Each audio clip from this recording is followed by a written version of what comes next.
Yan, magandang umaga sa inyo. Napakaganda ng umaga dito sa aming bayan, San Jose, Camsur. Ngayong umaga, punta tayo sa lalawigan ng Albay. Road trip tayo. Yan, si Mrs. Barako daw ang mag-i-entro. Let's go! Yon, at dito nga pala tayo dumaan sa pinagmamalaking Partido Boulevard or Tagas Boulevard na matatagpuan dito sa bayan ng San Jose. Ito ang pinakamahabang boulevard dito sa may areang ito ng Camsur. Ayan, at syempre nag-i-enjoy tayo sa ating ride ngayong umaga. So, full tank muna tayo dito sa Petron, Sangay. So, ang daan natin papunta ng Albay ay Bicol 630 Highway. So, nandito tayo ngayon sa sentro ng bayan ng Sangay. Siyempre, shoutout sa mga taga-Sangay dyan. Yun, no? Ang bayan ng Sangay ay isa lamang sa mga bayan sa Partido area, lalawigan ng Camsur, na may pinakamagandang mga coastal area. Kagaya nitong dinadaanan natin papunta sa Barangay Patitiknan. Yun, no? Napaka-solid naman. Tingnan nyo naman yan, oh. Yun nga pa ng islang yun ang tinatawag na Atulayan Islands. At yun, after a few minutes, nandito na tayo sa lalawigan ng Albay, bayan ng Tiwi. Yun, oh. Katulad ng Sangay, ang bayan ng Tiwi ay may magandang mga coastal road din. Yun, syempre shoutout sa mga nakatambay at kumakaway doon sa may tabing dagat. Right? Yeah, boy. Yun, andito na pala tayo sa bayan ng Malinaw. Yun, napakasolid ng kalsada dito. At yun, nagpasilip na nga si Bulkang Mayon mula dito sa bayan ng Malinaw. So dito na pala tayo sa City of Tabaco. Hindi ko lang alam ang pangalan ng simbahang ito. Medyo malaki siya at medyo may kalumaan na. Ayan, paki-comment na lang po. 8:52 ng umaga, so nandito na tayo sa Santo Domingo, Albay. Napakaraming resort dito, pansin ko lang, oh. So may Seabis Bay, 22 kilometers. Uy, grabe, napakaganda dito, ah. Malakas lang yung alon ng dagat ngayon dito sa may Santo Domingo, kasi habagat nga tayo dito sa Bicol. Grabe, solid ng banking dito, ah. Yun, Hindi, no? wow. Woo!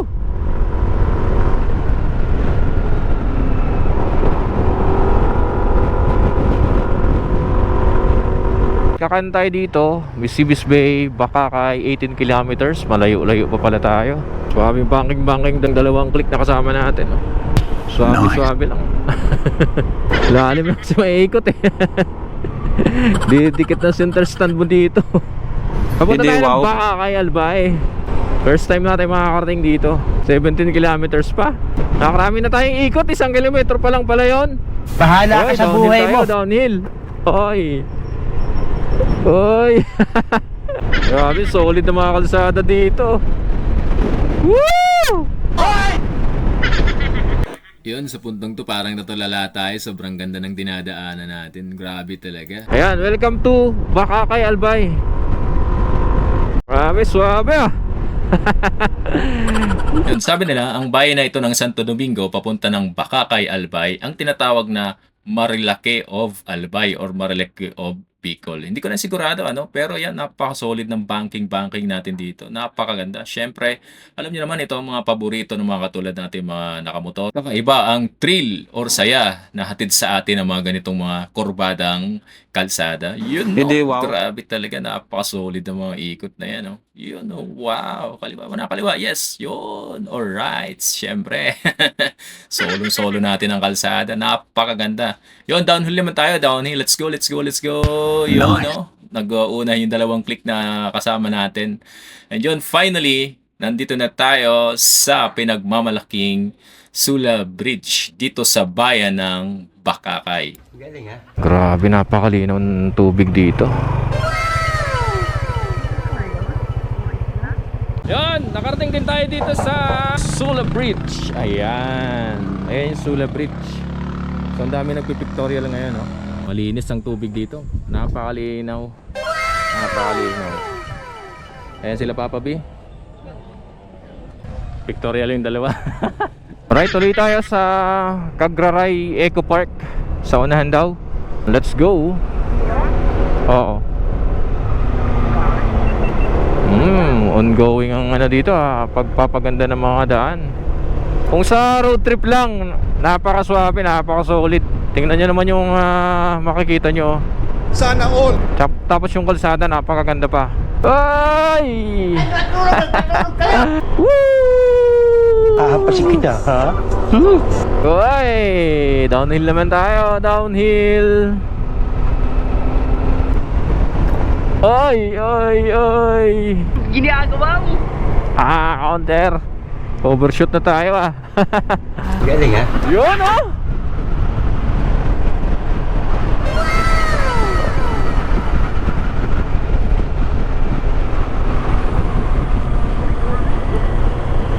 Uy!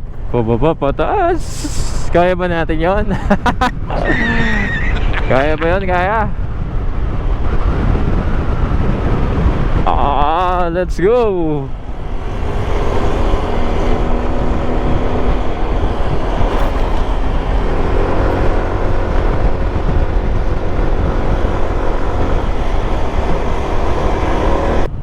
Welcome to Cagraray Eco Energy Park. Ayun, makalipas ang 2 oras, nandito na tayo sa pinagmamalaking Cagraray Eco Energy Park.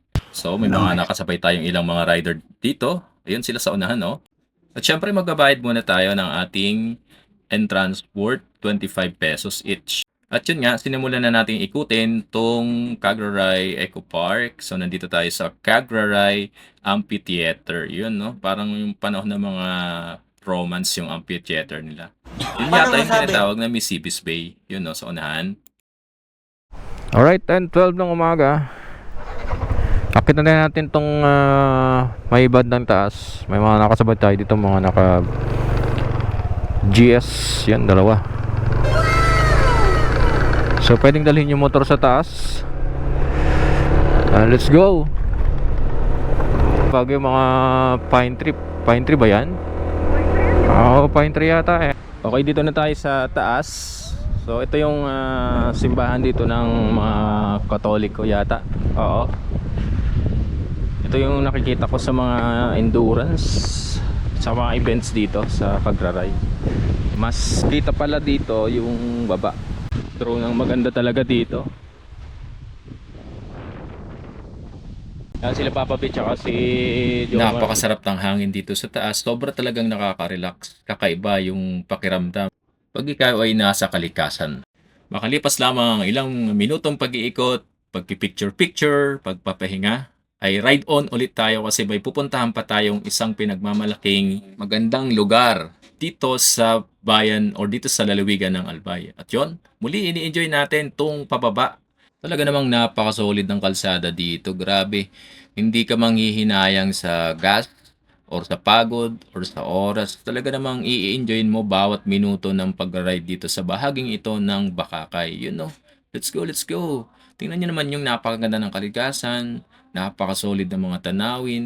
Yun, isang banking-banking nga dyan. Yun, no, grabe. Sarap ng ikot na yun, Galing, ha? Alright, grabe naman, oh. Yun, tara, sama muna kayo sa road trip namin. Let's go!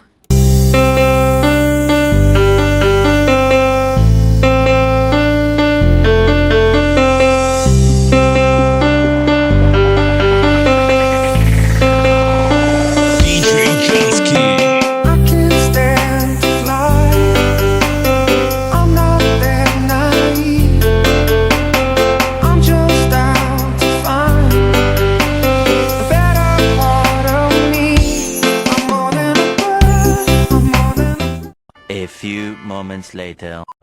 Ang pupuntahan pala namin yung Kitinday Hills. Napunta kami dyan sa Kiti ng Ranch. Para mula dito, kitang-kitang mayon, oh. Ang ganda ng overlooking dito, oh. Kitang-kita pala dito ang kababaan ng buong Albay.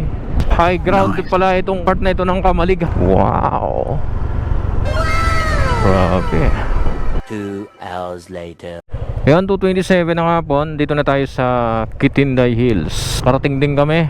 Nagkaligaw-ligaw kami, sabi malapit lang. Ginusto mo yan, eh. Nagpasarap, eh. Idadamay mo ako sa hirap. Ayun, dito na tayo sa Kitinday Hills. 249 steps. Ang mauna sa akyatan, yung malakas umakyat. Yeah. Hindi, wow. Ay, kaya ni Papa Bian. Sana all! Wala pa lang, inihingan na ako, At yun na nga, sinimulan natin akyatin itong 249 steps paakyat ng Kitinday Green Hills. Siyempre, nakauna yung malakas umakyat. Sana all! Si Mrs. Barako. Siyempre, masusubukan na naman yung mga walang exercise dito. Nako, let's go! Sarap hangin, grabe. Hindi na kaya. Pitik-pitik lang. Pitik-pitik. Sayang, ilaw pa. Kilala kong kaliskis mo, oy. Kalahatian na nga tayo. Dahan-dahan pa rin tayo umakyat kahit hinihingal na tayo. Sige, fight lang. Kayang-kaya natin to. Siyempre nauna pa rin yung malakas umakyat. Sino pa ba? Hindi, wow. Malapit na tayo sa taas. Ano? Ano ba yan?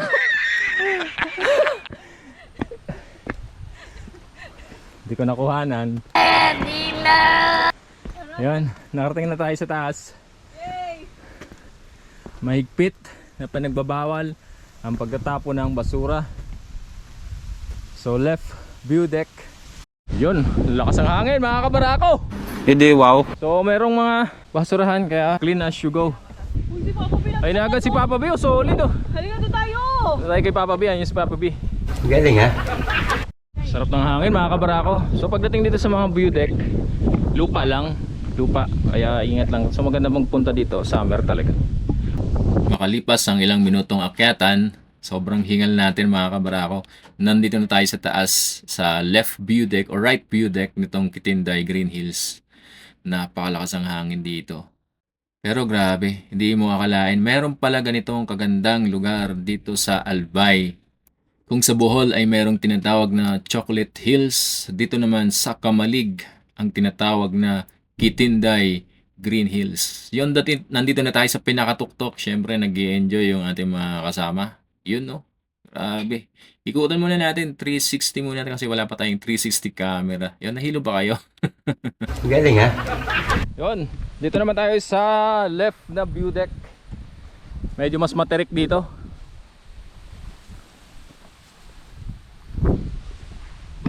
Medyo patag ng konti dito. Pag paano? Mahirap dito lumakad pag maulan. Oh. Alamang hindi sila nagpapasok dito pag maulan. Medyo mataas talaga yung na itong kabila.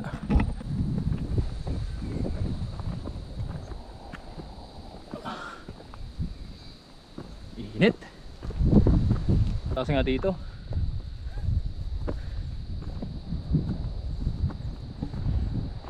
Dito.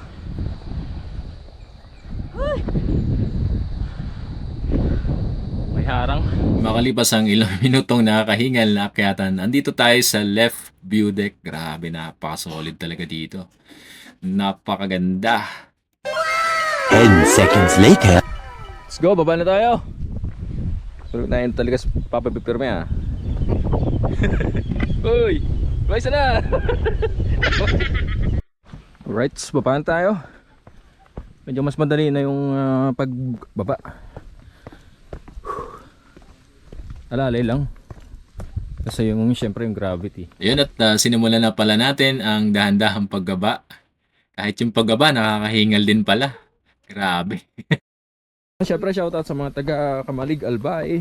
Baka mayroon tayong mga viewers dyan sa YouTube natin. Well, after 1 hour, nandito na tayo sa baba. Yun, makalipas ang ilang minutong pagpapahinga, tuloy na tayo, uwi na tayo mga kabarako. Alright, 4:32 ng hapon. So, uwi na tayo. Para hindi tayo masyadong gabahin sa kalsada. Let's go! A few moments later. Right, dito muna tayo sa Declaro Pancit Factory dito sa Bato Kamsur. Ayan, first Pancit Bato Store and Vehicle.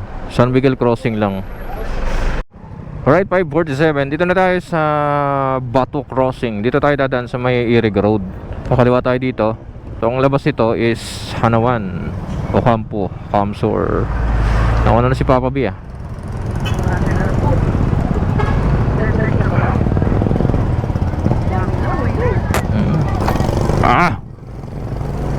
So first time nating dadaan dito.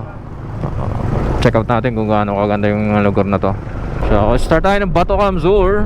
Yung first time nga pala nating dadaan dito sa Bato, going to Hanawan, Ocampo via Irigas City. Tara, check out natin tong kalsadang to. Let's go! Alright, nasa Irigas City na tayo. 5:50 oras natin. Ang Iriga City ay isa lamang sa dalawang syudad dito sa lalawigan ng Camarines Sur. Ito ay nasa Rinconada area.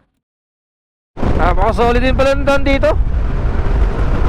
Yung iba, 4 lanes na, yung iba 2 lane pa lang kagaya nito. Kaya lang medyo matao, kaya doble ingat tayo. Ingat na sa mga tumatawid.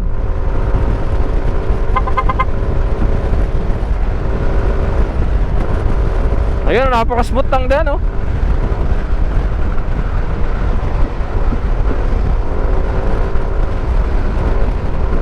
Shoutout nga pala kay Pops Emmett Everett. Yan, taga Iriga City yan.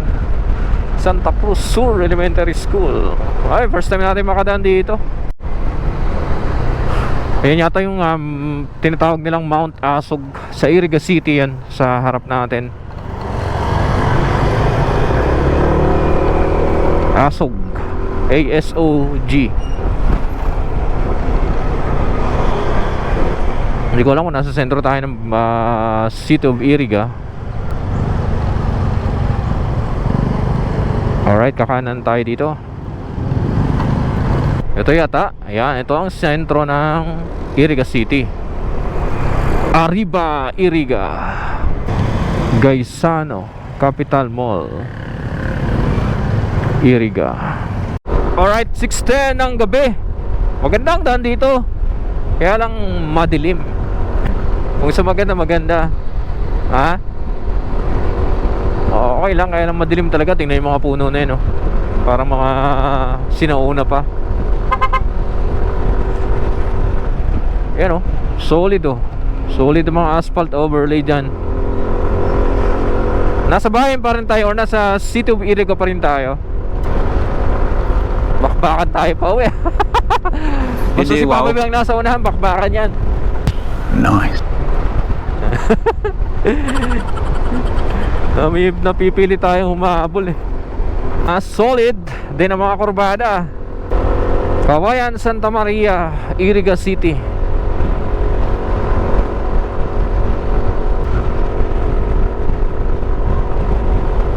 Mukhang madilim dito. Walang mga street lights eh. Okay, parang pakita tayo ng bundok ah. Ginusto mo yan eh, nagpasarap Ang lamig, eh. Ito mga dinadaanan natin. Maganda dumaan dito from Bato. So kung dadaan ka ng crossing ng Bato papunta ng Partido area, maganda dumaan dito kasi hindi nakaka-stress. Kukunti ang sasakyan, hindi katulad dun sa Maharlika. Ang problema yung mga may insekto kasi nga parang gubat-gubat eh.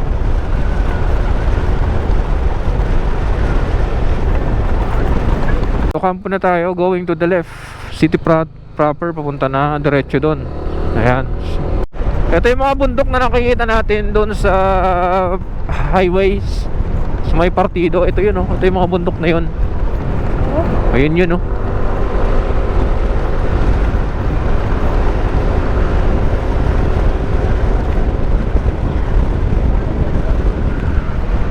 Bahay. Ay, makapapasok na tayo sa mga liblib ah. Dire-diretso lang naman siguro ito. Solid ang mga banking ah. Woo! Hindi, wow. Napaka-solid pala dito. Yun lang, madilim talaga. Grabe, overlooking na pala dito.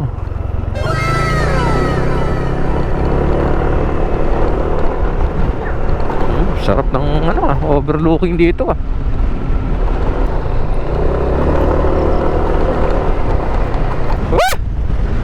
X25. Hingihina ako sa lamig dito. Suluhin mo yan. 629, nasa Ocampo na tayo. Ang haba ng Iriga na yun, grabe. Ayan, Ocampo na, Ocampo. Grabe, napakadilim. Nasa harap na natin yung Mount Isarog.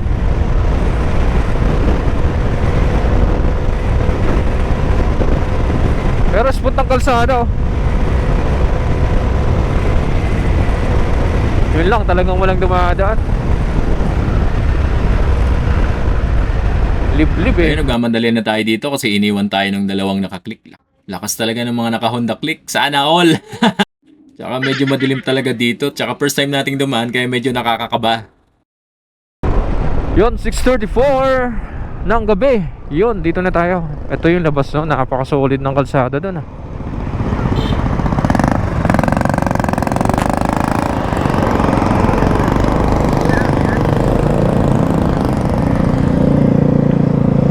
Ayun, nakita na natin yung dalawang nakaklik na nang iwan sa atin. Bakit ganun? Kahit saan, meron talaga nang iiwan, ano? Maraming salamat mga kabaraka sa panonood. Hanggang sa muli. God bless and ride safe to all.